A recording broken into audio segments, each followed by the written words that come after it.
मरियम नवाज ने सरफराज चौधरी को सीसीडी के हवाले करने का हुक्म दे दिया। मरियम नवाज ने सोहाइल जफर चट्ठा को बुलाया और कहा, मुझे बहुत अफसोस है, आपके होते हुए एफआईए और सीसीडी लोगों को सिर्फ रिश्वत लेने के लिए उठाती है। उन्हें कहा जाता है हमें करोड़ों रुपया दो वरना हम आपको जान से मार देंगे। मरियम नवाज ने कहा, सोहाइल जफर चट्ठा, मैं आज आपके अख्तियारात में इजाफा कर रही हूँ। अब आपके पास ये अख्तियार है, कोई भी अफसर रिश्वत लेता पकड़ा जाए तो आप उसको फुल फ्राई कर दें। मरियम नवाज ने उसी वक्त नोटिफिकेशन जारी किया जिसके मुताबिक सोहेल जफर चट्ठा के अंडर पाकिस्तान के तमाम इदारे कर दिए गए। सोहेल जफर चट्ठा को इजाजत होगी वो रिश्वत लेने वाले को फुल फ्राई करें या हाफ फ्राई करें। मरियम नवाज ने कहा, जो शख्स किसी को ब्लैकमेल करे उसकी इस मुल्क में कोई जगह नहीं, लेकिन अगर कोई जायज काम के लिए रिश्वत मांग रहा है, सोहेल जफर चट्ठा इसे फुल फ्राई नहीं करना, उसे हाफ फ्राई करना है। मरियम नवाज ने कहा, मैंने डकी भाई की वीडियो देखी, मैं देखकर रोने लगी कि कोई इतना जुल्म कैसे कर सकता है, लेकिन आइंदा मैं वादा करती हूँ पंजाब में किसी के साथ ऐसा नहीं होगा।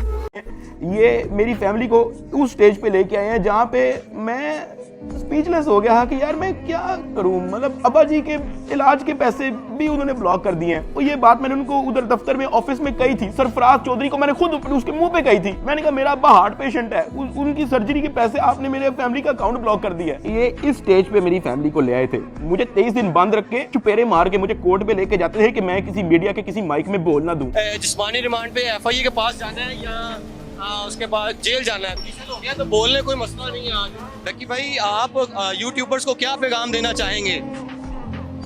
कुछ बात नहीं करेंगे? गिरफ्तारी के 23वें दिन जब मुझे जज साहब के सामने पेश किया तो फाइनली मैं जुडिशल हो गया। जुडिशल का मतलब यह है कि अब मैं जेल चला जाऊंगा। जज साहब ने ऑर्डर लिख के दिया कि हमने बंदा जुडिशल कर दिया। अब जुडिशल करके कोर्ट से बंदा डायरेक्ट जेल नहीं जाता, कोर्ट से एक बार एनसीसीआई ऑफिस वापस आता है, वहाँ पे उसके कुछ पेपर्स रेडी होते हैं, उसके बाद उसको जेल भिजवाया जाता है। तो जब मैं कोर्ट से एनसीसीआई ऑफिस वापस आया, वही बिग ब्रदर उधर मौजूद था। उसने मेरी तरफ देख के कहा, डकी तेरे से पैसे किसने लिए? मेरा दिल इधर मुंह में आ गया। मैंने कहा यार ये मेरे साथ क्या हो रहा है। अब क्योंकि उसने मेरे से डायरेक्ट पूछा कि तेरे से पैसे किसने लिए हैं, उसने मेरे से ये भी नहीं पूछा क्या तेरे से कोई पैसे ले रहा है, उसने मेरे से कहा कि तेरे से पैसे किसने लिए। मैंने कहा कि जी ये शुएब रियाज और उसकी टीम ने, इन्होंने जो है वो पैसे ऊपर हायर अफसरान को भी पहुंचाने हैं। कहता अच्छा कोई डिटेल है तेरे पास? मैंने कहा कि सर मैं तो इनके साथ हवालात में था, जेल में, सेल में, तो मेरी सिर्फ फैमिली को पता है कि एग्जैक्टली क्या हुआ।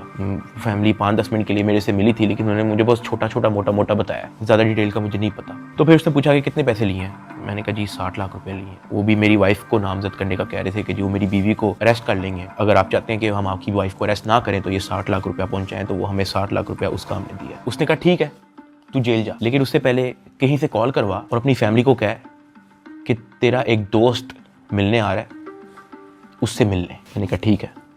मैंने कहीं से मोबाइल अरेंज किया, मैंने फटाफट मामा को कॉल की, मुझे सिर्फ मामा का नंबर याद था। मैंने उनको कहा कि मेरा एक दोस्त आएगा, उससे मिल लें। बिग ब्रदर वहाँ से चला गया। 5-10 मिनट के बाद मुझे भी पुलिस के डाले में बिठाया और मुझे जेल ले गए।